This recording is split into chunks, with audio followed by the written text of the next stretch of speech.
Greetings and welcome to the Torrid Holdings, Inc. First Quarter Fiscal 2025 Earnings Conference Call. At this time, all participants are in a listen-only mode. A question-and-answer session will follow the formal presentation. If anyone should require operator assistance, please press star zero on your telephone keypad. As a reminder, this conference is being recorded. It is now my pleasure to introduce your host, Chinwe Abaelu, Chief Accounting Officer and Senior Vice President. Thank you, and you may begin. Good afternoon, everyone, and thank you for joining Torrid's call today to discuss our financial results for the first quarter of fiscal 2025, which we released this afternoon and can be found on our website at investors.torrid.com. With me on the call today are Lisa Harper, Chief Executive Officer of Torrid, Paula Dempsey, Chief Financial Officer. Ashley Wheeler, our Chief Strategy and Planning Officer, is also present and will be participating in the Q&A session. Before we get started, I would like to remind you of the company's safe harbor language, which I'm sure you're familiar with. Management may make forward-looking statements, including guidance and underlying assumptions. Forward-looking statements may include, but are not limited to, statements containing the words expect, believe, plan, anticipate, will, may, should, estimate, and other words and terms of similar meaning. All forward-looking statements are based on current expectations and assumptions as of today, June 5th, 2025. These statements are subject to risks and uncertainties that could cause actual results to differ materially. For further discussion of risks related to our business, see our filings with the SEC. This call will contain non-GAAP financial measures, such as adjusted EBITDA. Reconciliations to these non-GAAP measures to the most comparable GAAP measures are included in the earnings release, furnished to the SEC and available on our website. With that, I will turn the call over to Lisa. Thank you, Chinwe. Hello, everyone, and thanks for joining us today. I'm excited to update you on the progress we are making across our strategic business initiatives, namely, enhancing our product assortment, driving customer growth, and executing our store optimization plan. I am also pleased to report that we delivered on our first quarter sales and EBITDA guidance. Now an update on our strategic business initiatives. The performance of our sub-brands continue to reinforce our belief that the strategy is working. Festi, Belle Isle, Nightfall, and Retro Chic have all had multiple deliveries at this point, and they are overachieving our expectations from 2 to 6 times what we had originally planned.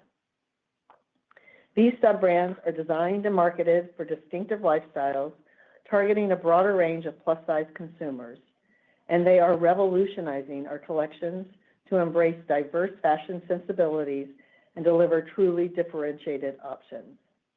This calculated expansion has attracted new clientele and has deepened relationships with our current customers, driving increased spending across our portfolio.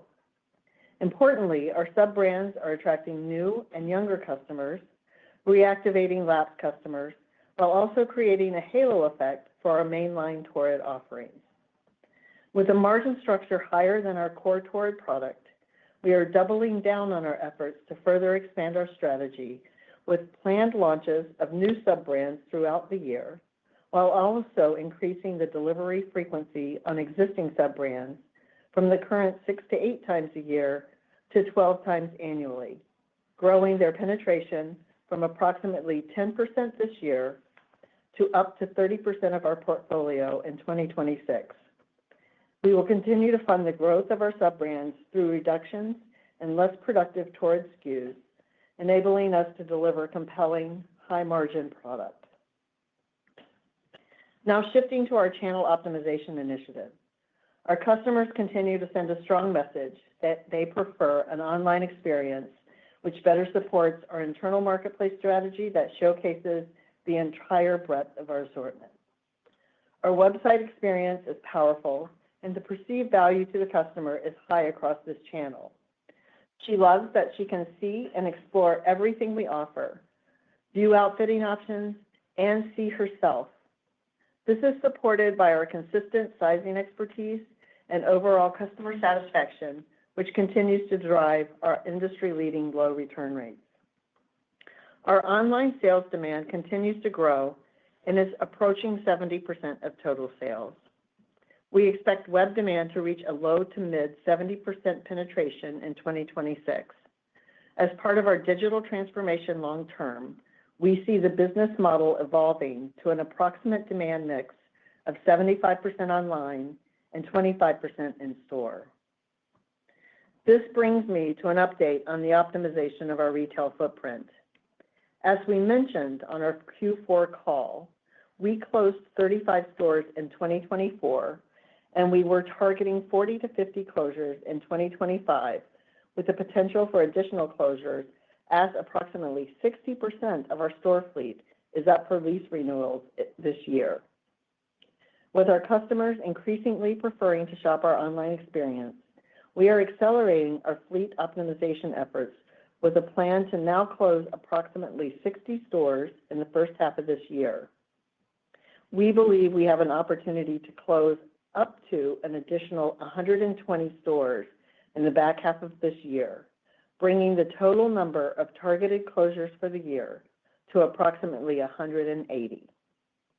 Paula will provide more detail on the net impact of these closures, but importantly, given many of these stores have lower productivity and we continue to experience sales and customer retention rates from closed stores of approximately 60%, the projected impact to net sales is expected to be negligible.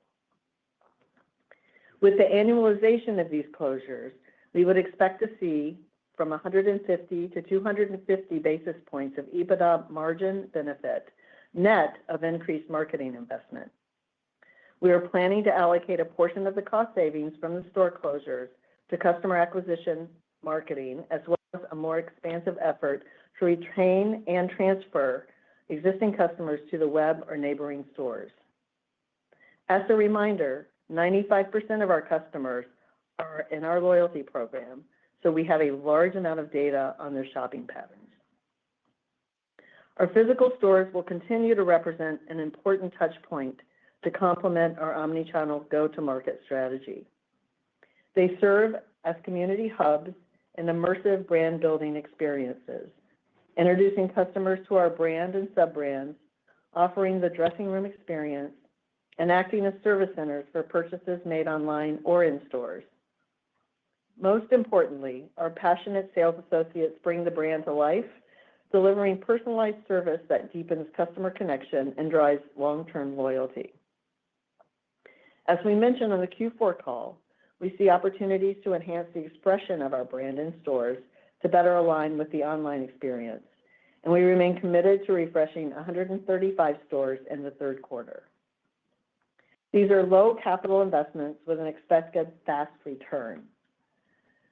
In summary, the optimization of our retail store fleet represents a strategic shift to better align our distribution with customer demand, which is expected to dramatically enhance our customer experience and deliver healthier sales growth while improving our overall profitability and cash flow. Now to tariffs. Let me start with the punchline. Our current exposure to China-sourced goods will be in the low single digits for the balance of the year, down from the mid-teens. Improving our sourcing has been a key area of focus for several years, and I'm proud of the robust sourcing infrastructure we have in place today. Our team has worked to reduce our exposure to China by diversifying into other countries and cultivating strong relationships with a broad range of vendor partners who, in many cases, had developed manufacturing capabilities in multiple countries. In addition to shifting production out of China, our tariff mitigation playbook also includes sharing the increased costs with our vendor partners, exploring cost-saving fabric opportunities, such as using Egyptian denim instead of Turkish denim, and strategically and selectively making low single-digit price adjustments where we see a value proposition opportunity.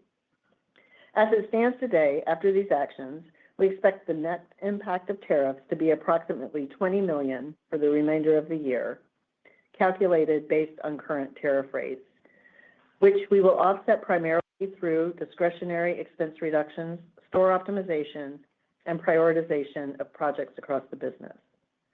We have also made the strategic decision to temporarily pause and reevaluate shoe offerings, which are 100% sourced out of China. This strategy shift will result in a neutral EBITDA impact in 2025 and an expected revenue loss of approximately $40 to $45 million. On a go-forward basis, we are actively exploring opportunities to re-enter the shoe category in a way that adds profitability and aligns with our broader sourcing strategy. Looking ahead, our goal is to keep any individual country, Vietnam included, to under 20% of apparel sourcing penetration. Turning to marketing, our strategy this quarter focused on creating momentum through bold storytelling, elevated community engagement, and agile execution. We leaned heavily into messaging around newness, supported by more frequent site refreshes. This not only resonated with customers, but helped set the stage for strong performance during our Torrid Cash and after-party events. While consumer sensitivity to promotions remain elevated in the current macro environment, our strategic messaging helped capture demand and drove conversion during key moments. One of the most exciting highlights of the quarter was our Coachella activation under the Festi by Torrid sub-brand. The campaign sparked remarkable engagement, generating millions of impressions and expanding our social following significantly in just 1 week. Beyond the numbers, it demonstrated the power of showing up in cultural moments where plus-size women are often underrepresented. The response from our community was overwhelmingly positive, reaffirming our strategy to lead with authenticity. We saw meaningful success in evolving our approach across channels. In digital, we prioritized spend toward customer acquisition, which contributed to solid performance in both new and reactivated customer segments. SMS and push campaigns benefited from thoughtful timing and dynamic content, leading to successful push revenue during the quarter. In email, we tested new creative formats and editorial storytelling, such as day-to-night looks and curated collections, which performed well and confirmed the value of continually refreshing our content pipeline. Across paid and owned channels, we continued balancing performance with brand building, testing new creative formats and placements to drive long-term value while maintaining short-term efficiency. Our loyalty program played a critical role, with strategic bonus points events and targeted rewards helping drive frequency, retention, and cross-category migration. Torrid Cash, in particular, was a strong traffic and revenue driver during the quarter, and our after-party event sustained momentum with additional customer engagement. Lastly, our mobile app reached a new revenue high, supported by timely push notifications, exclusive offers, and seamless loyalty integration. The app continues to grow as a key touchpoint for high-value customers and plays an important role in omnichannel retention. Our marketing performance this quarter reflected a disciplined, creative, and community-first approach. We remain focused on amplifying what works while continuing to evolve with our customers, stay culturally relevant, and drive sustainable growth ahead. Let me wrap up with a brief review of our first quarter results. As I mentioned, our performance for the quarter was in line with expectations for both net sales and EBITDA. We registered net sales of $266 million and EBITDA of $27.1 million at the high end of our guidance. Our comparable sales were down 3.5%. Although consumers remain price and value conscious, our customers are responding well to newness, highlighted by the sub-brand.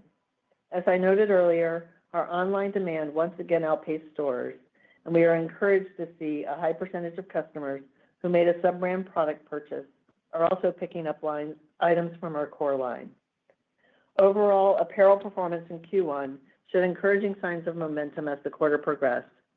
While February proved to be the most challenging month, we meaningfully improved in March with further stabilization in April. We saw strength in key categories, including dresses, denim, and non-denim bottoms, each of which delivered positive comps for the quarter, reflecting strong consumer response to refreshed assortments and trend-right product. We remain in a strong financial position, ending the quarter with $23.7 million in cash, and we have access to $117.3 million of additional liquidity from our revolving credit facility.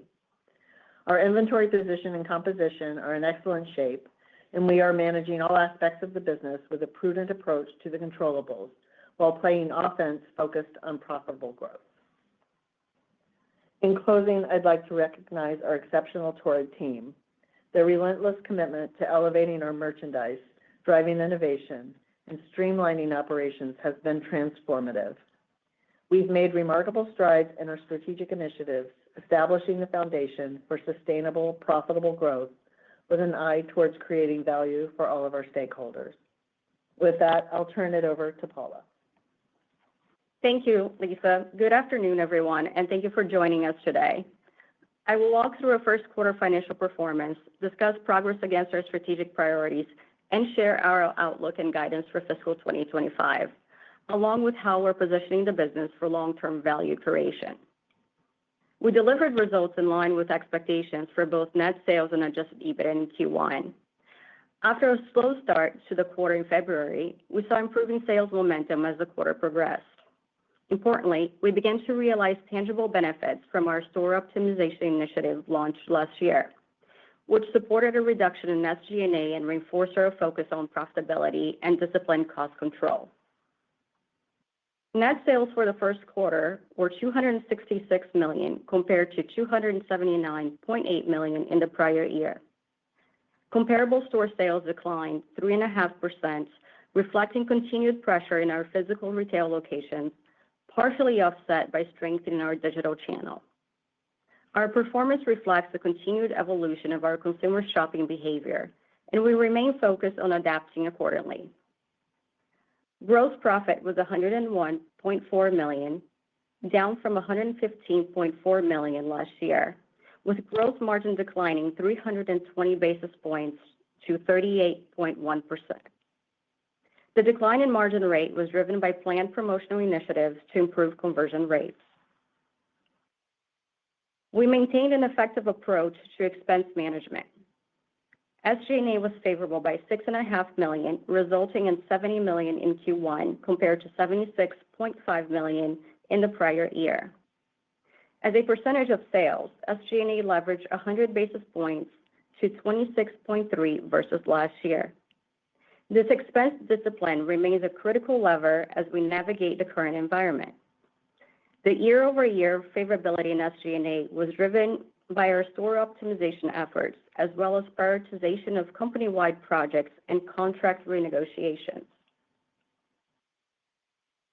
We strategically increased marketing investments to $15.4 million from $12.8 million a year ago, deploying funds to support the launch and awareness of our new sub-brands. This reflects a strategic shift toward customer acquisition and brand building designed to drive long-term customer file growth. In the first quarter, we saw a steady customer acquisition and reactivation momentum on the web, achieving positive results, which we believe are due to our marketing strategy shift. We delivered net income of $5.9 million, or 6 cents per share, compared to a net income of $12.2 million, or 12 cents per share in the prior year. Adjusted EBITDA was $27.1 million, representing a 10.2% margin versus $38.2 million and 13.7% last year. The year-over-year EBITDA cadence was anticipated, reflecting our decision to increase the allocation of marketing investments to earlier in the year to support our sub-brand momentum. We ended the quarter with a healthy liquidity position. Cash and cash equivalents stood at $23.7 million, up from $20.5 million in the prior year, and we had no borrowings outstanding under our revolving credit facility. Total liquidity, including available borrowing capacity, remains strong at $141 million. Additionally, we continue to strengthen our balance sheet by reducing total debt from the prior year by $16.2 million to $284.5 million. Inventory totaled $149.6 million, a 3.3% increase versus last year, primarily due to in-transit timing. We're managing inventory with precision and expect to see temporary fluctuations throughout the year. However, we expect year-end comparable store inventory to be lower by mid to high single-digit percentages, and with store closures, expect our total inventory to be down meaningfully more. As Lisa discussed earlier, as part of our continued strategy to align our demand channels, We're making decisive progress on our store fleet optimization. With over 60% of our store leases up for renewal in 2025, we're accelerating our store closure efforts and will have approximately 60 stores closed by the end of Q2 and as many as 180 stores over the full year. Most of these additional 120 closures are anticipated towards the end of fiscal year, taking advantage of lease expiration dates and therefore will require little, if any, incremental cost to exit. The stores we have identified for closure are underperforming relative to our fleet with an average of approximately $350,000 in annual sales. They're primarily situated in less attractive or lower performing areas. We expect the net sales impact from these store closures to be minimal, and we plan to offset it through more targeted marketing investments and enhancements to our customer retention strategy. Historically, we have retained approximately 60% of our customers post-closure, a trend that has held true with our most recent closures. Going forward, our enhanced approach includes a multi-touch communication plan with both email and SMS outreach before and after closure, along with incentives to transition customers to a nearby store or to our digital platform. Additionally, our store optimization strategy will significantly reduce our cost structure and improve working capital, allowing us to reinvest more aggressively in customer reactivation and acquisition initiatives to support long-term revenue growth. Turning to our updated guidance for fiscal 2025, we're revising our revenue outlook to reflect the strategic decision to pause our footwear business. This will result in a revenue impact of approximately $40 to $45 million this year. We now expect full-year net sales in the range of $1.030 billion to $1.055 billion. We remain committed to delivering healthy profitability and expect our adjusted EBITDA to range from $95 million to $105 million for the full year, which includes the net impact of tariff headwinds and our mitigation efforts. We expect to mitigate approximately $20 million of tariff impacts through $20 million in expense reductions for the year. Half of these reductions will come from our store optimization project, while the remainder will come from discretionary spending and reprioritization of internal projects. Our quarterly sequence will be slightly different from the past years. Over the years, we realized 60 to 65% of our full-year adjusted EBITDA in the first half of the year.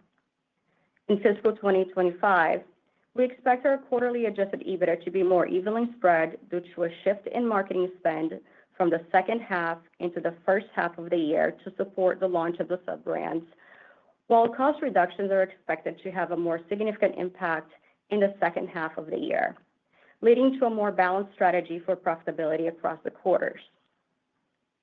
Capital expenditures are expected to be in the range of $10 to $15 million, focused on technology, digital experience, store refreshes, and fulfillment capabilities to support our omnichannel growth strategy. For the second quarter, we expect net sales of $250 to $265 million and adjusted EBITDA between $18 and $24 million. This includes a projected tariff impact of approximately $5 million.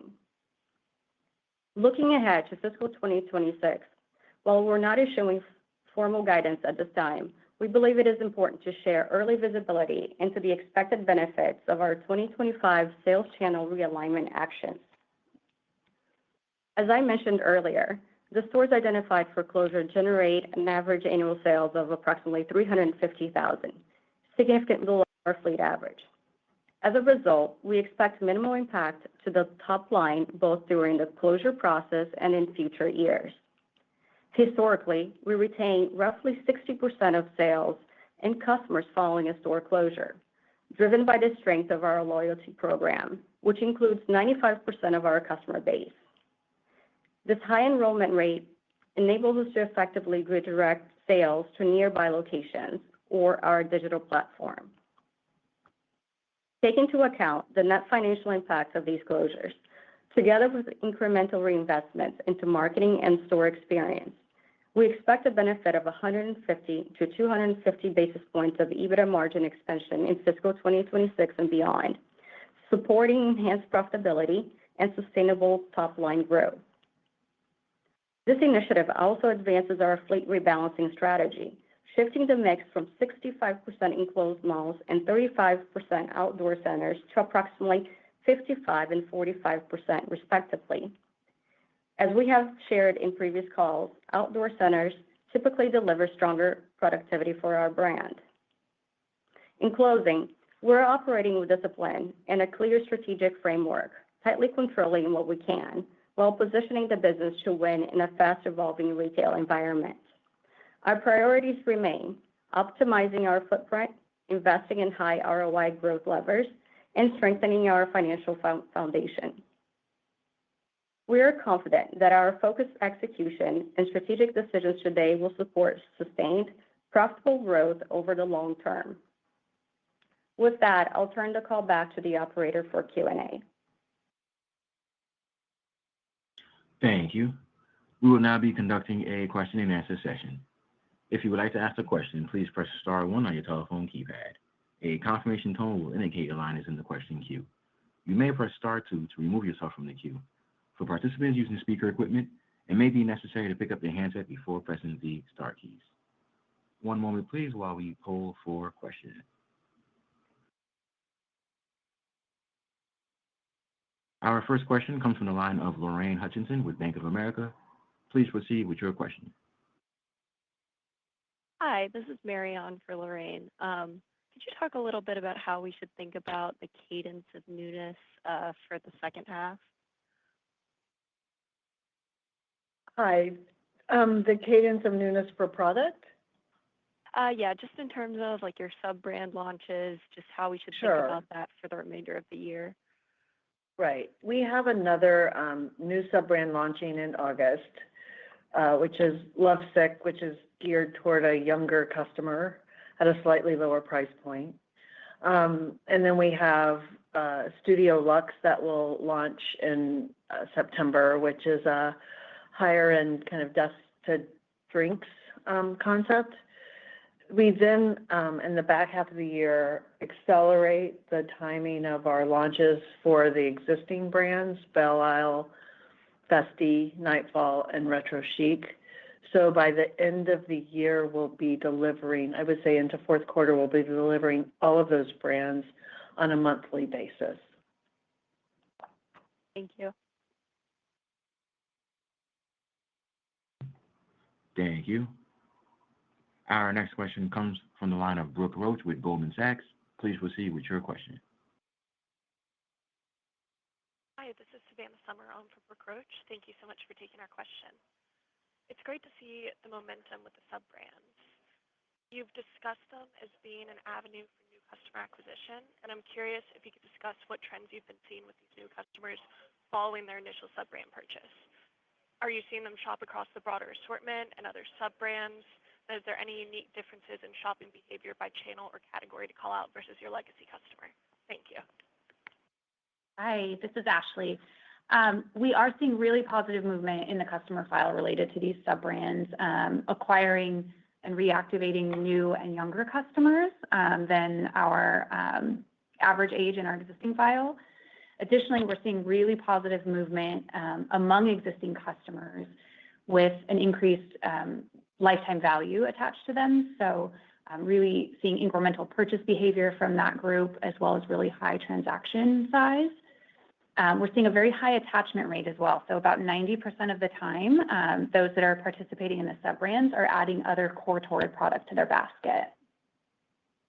And I would add that it is performing substantially higher online than in stores. Although we've distributed Belle Isle particularly to 350 stores and Festi to an average of about 200 to 250 stores, we continue to see a predominance of the demand coming from the digital channel. So we think it's important to continue to bring newness to the store environment, but we're certainly, I think, by reaching a broader audience, reactivating a broader audience, and bringing younger customers into the brand, seeing a predominance, even more than our average breakout, toward the digital channel.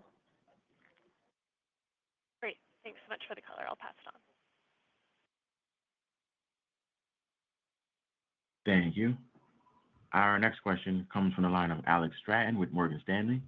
Please proceed with your question.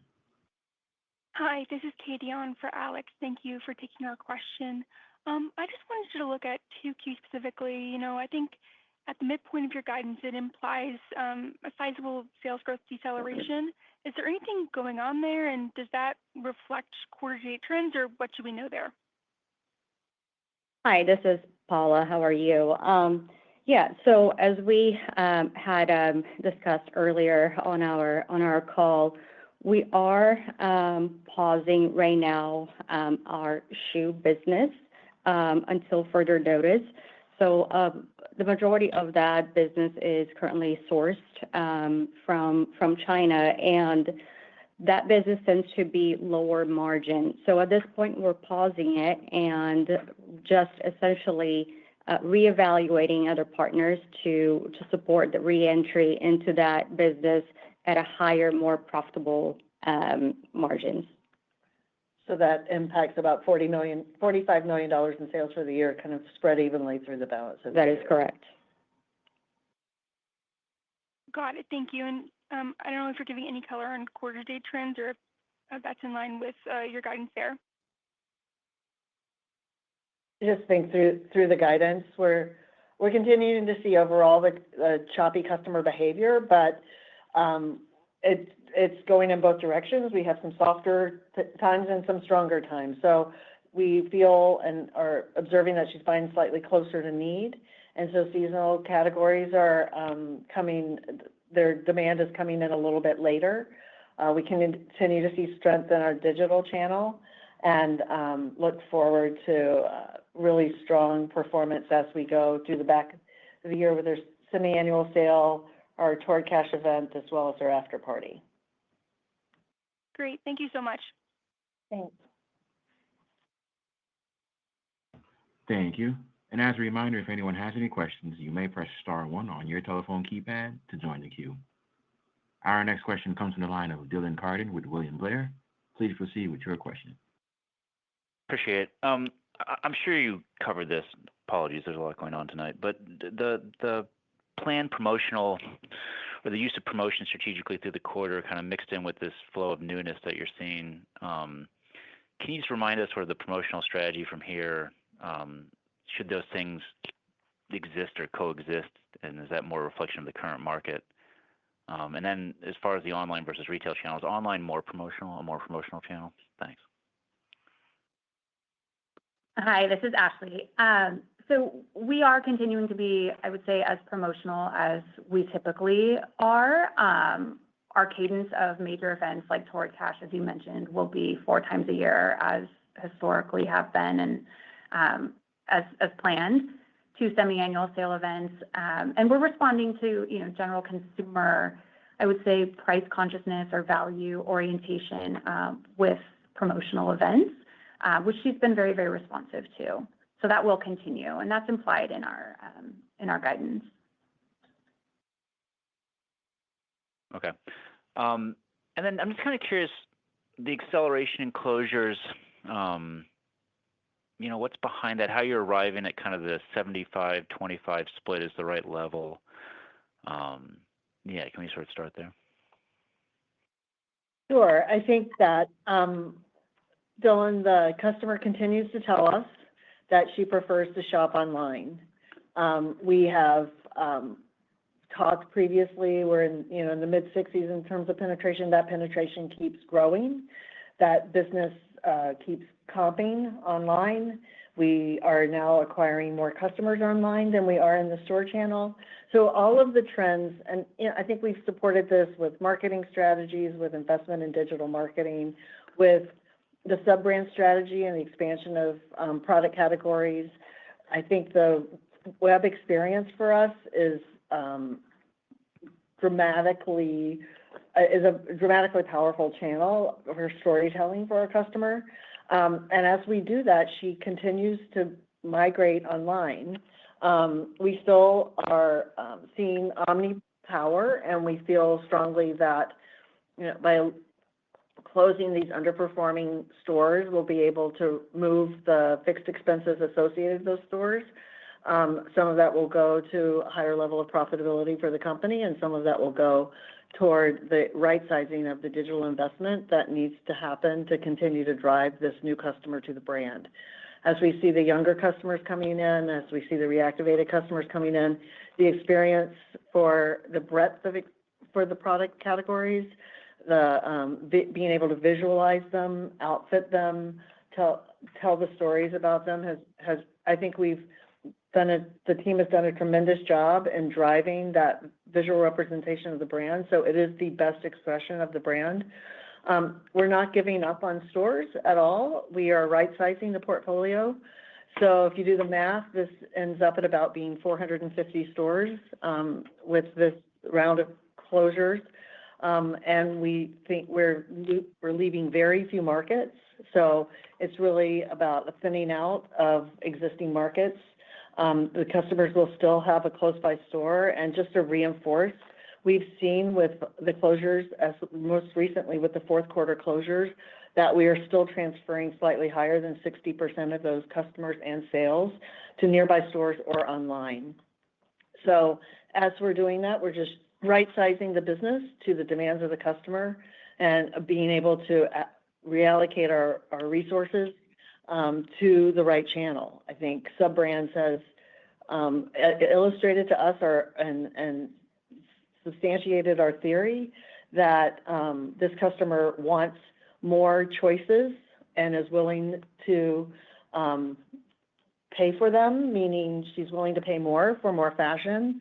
And our experience with the response to these sub-brands and the halo effect that it provides to the core business is best expressed online.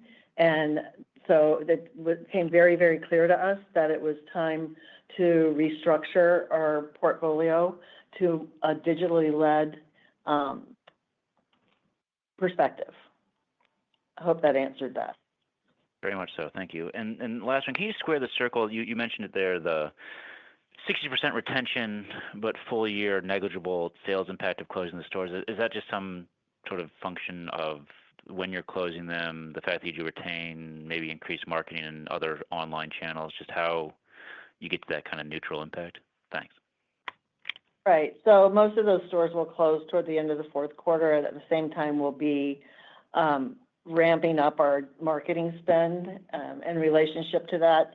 So based on what we've learned from our digital marketing investments over the last 18 months, we have a high confidence level in our ability to offset the small amount that doesn't naturally transfer with new customer acquisition through the digital channel.